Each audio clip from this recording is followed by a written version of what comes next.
Então, a Lei 10.436, de 24 de abril de 2002, vem trazendo no seu primeiro parágrafo, seu primeiro artigo. Artigo 1º. É reconhecida como meio legal de comunicação e expressão a língua brasileira de sinais, Libras, e outros recursos de expressão a ela associados. Parágrafo único.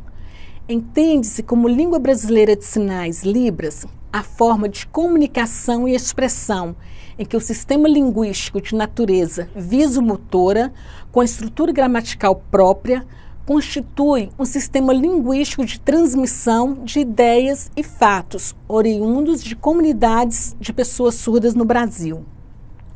Artigo 2º. Deve ser garantido por parte do poder público em geral, em empresas concessionárias de serviços públicos, formas institucionalizadas de apoiar o uso e a difusão da língua brasileira de sinais, como meio de comunicação objetiva e de utilização corrente das comunidades surdas do Brasil. Artigo 3º. As instituições públicas e empresas concessionárias de serviços públicos de assistência à saúde devem garantir atendimento e tratamento adequado aos portadores de deficiência auditiva, de acordo com as normas legais em vigor. Só lembrando que essa é uma lei, por isso está escrito portador. Atualmente não utilizamos esse termo mais, falamos pessoas, no caso do surdo, são surdos. A identidade deles, a cultura deles é surda. A gente usa nem deficiente auditivo.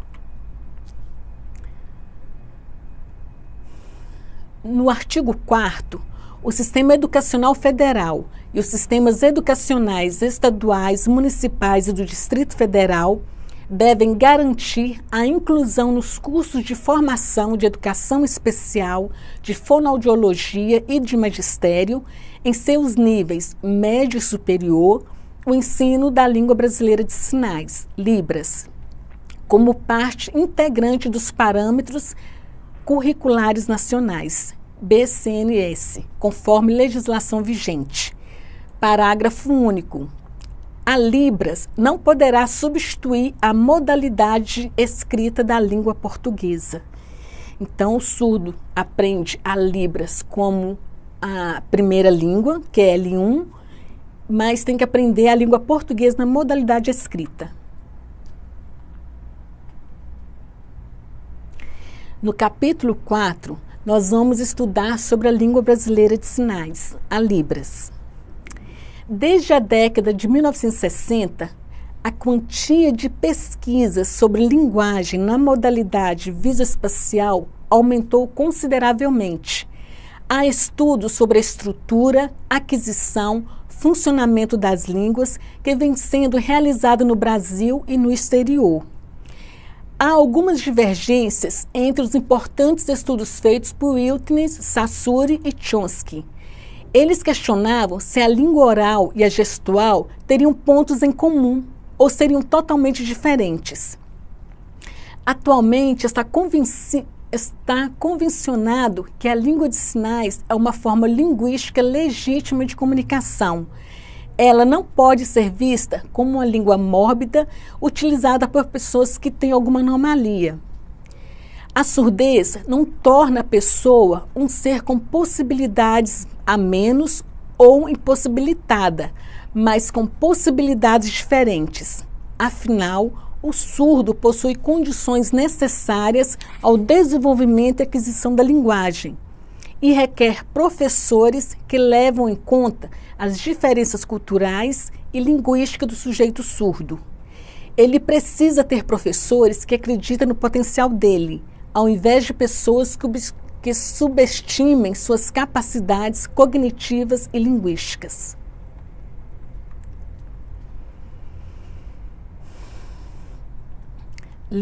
A Libras é uma língua completa. Considerando que a informação linguística da Libras é obtida pelo sentido da visão e produzida pelas mãos, a língua de sinais passou a ser classificada como língua gestual visual ou espaço visual. No artigo 2º, deve ser considerado por parte do poder público em geral e empresas concessionárias de serviços públicos formas institucionalizadas de apoiar o uso e a difusão da língua brasileira de sinais, a Libras, como meio de comunicação objetiva e de utilização corrente das comunidades surdas no Brasil. A Declaração dos Direitos Humanos, aprovada em 1948 pela Assembleia Geral das Nações Unidas, relata o princípio da não discriminação, dando a liberdade de proclamar o direito de toda pessoa à educação. Nesse contexto, a educação no Brasil abre um leque de encaminhamentos para assegurar a todos esse direito. As Constituições brasileiras de 1967 e 1969 também levam em consideração os princípios da Declaração de Hayle.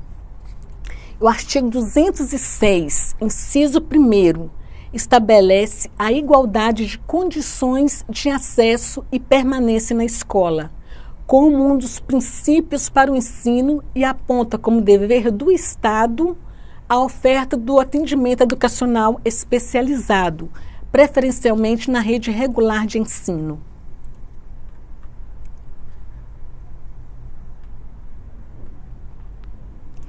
Capítulo 5, vamos estar falando do intérprete de Libras.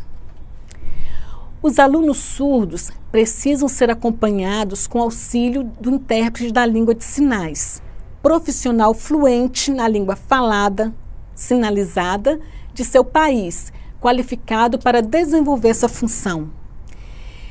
Então, nós temos aqui os alunos surdos, que são bilíngues, ou seja, são fluentes ou vão ter que aprender a Libras e o português, o intérprete também fluente, bilíngue, e o professor que sabe o português. A comunicação entre professores e alunos surdos só ocorre de forma plena quando primeiro o surdo adquire a Libras como L1, primeira língua, e o português como L2, que é a segunda língua. Quando isso não ocorre, o papel do intérprete é vital na manutenção da comunicação entre ambos.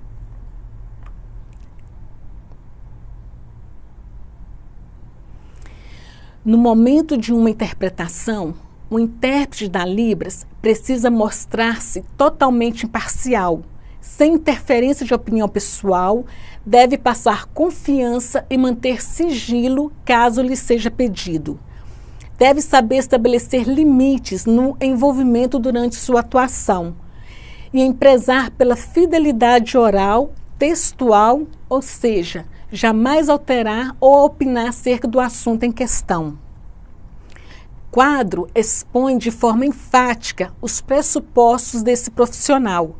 Realizar a interpretação da língua falada para a língua sinalizada e vice-versa, observando os seguintes preceitos éticos. Letra A. Confiabilidade, sigilo profissional, imparcialidade. O intérprete deve ser neutro, não interferir com opiniões próprias. Discrição. O intérprete deve estabelecer limite no seu envolvimento durante a atuação. Distância profissional. O profissional intérprete e sua vida pessoal são separados. Fidelidade. A interpretação deve ser fiel. O intérprete não pode alterar a informação por querer ajudar ou ter opiniões a respeito de algum assunto. O objetivo da interpretação é passar realmente o que foi dito.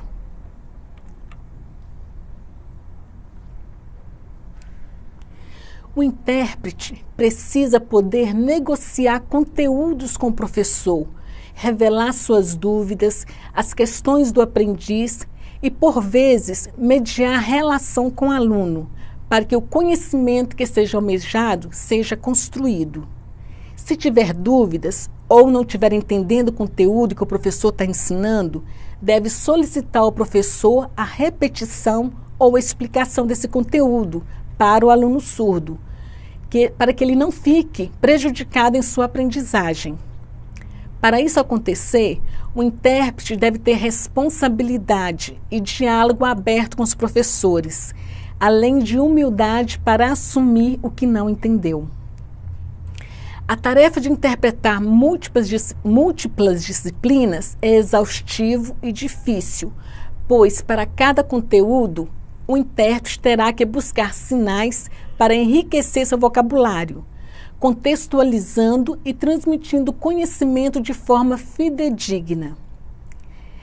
O professor regente não poderá em nenhum momento ignorar a presença do intérprete em sala de aula, pois o seu trabalho estende-se para além de uma simples tradução, já que é por meio dele que acontece o elo de comunicação entre professor e aluno surdo, e, portanto, o processo de ensino-aprendizagem.